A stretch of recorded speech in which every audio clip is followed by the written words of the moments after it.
yandan mı ben? İstəyirsən qaralarım qalmısan, qaralmayı başladın qalmısan, götür günən qırmızı qalxanmısan. Başladı üsyanlıya qol vermədi, başladı üsyanlıya qol vermədi. Qol gedən oğlanlıya qol vermədi, qol gedən oğlanlıya qol vermədi. Xəridim bəyənmirəm meydan, həm bəyənmişəm ədəmli ərkan.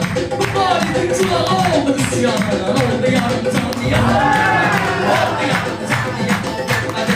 Qol gedən oğlanlıya qol vermədi, qol gedən oğlanlıya qol vermədi.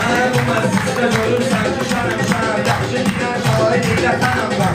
Sənətdə qol gedən varsa mənəm mən, mənlə yanmayanlıya qol vermədi, mənlə yanmayanlıya qol vermədi. Qol gedən oğlanlıya qol vermədi. Gəlmədiyinə yarışda qaldı bu, Qoranda qaldı, həm düşdə qaldı bu. Qardeşlər aldı, üçdə qaldı bu. Hətta 90 diyə qol vermədi, hətta 90 diyə qol vermədi. Qol gedən oğlanlıya qol vermədi, qol gedən oğlanlıya qol vermədi.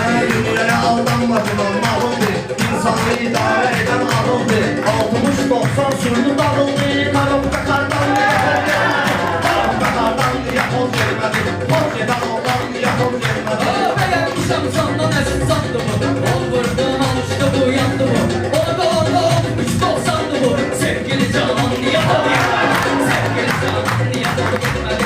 İşte meydan niyə qol vermədi? İşte meydan niyə qol vermədi? Fərid gəlir bülbülü qardaş yana, bir dənə almış gələcək meydana, bir dənə almış gələcək meydana. Canan dedi xofda gedək nabrana, gələ bu da nabranlıya qol vermədi.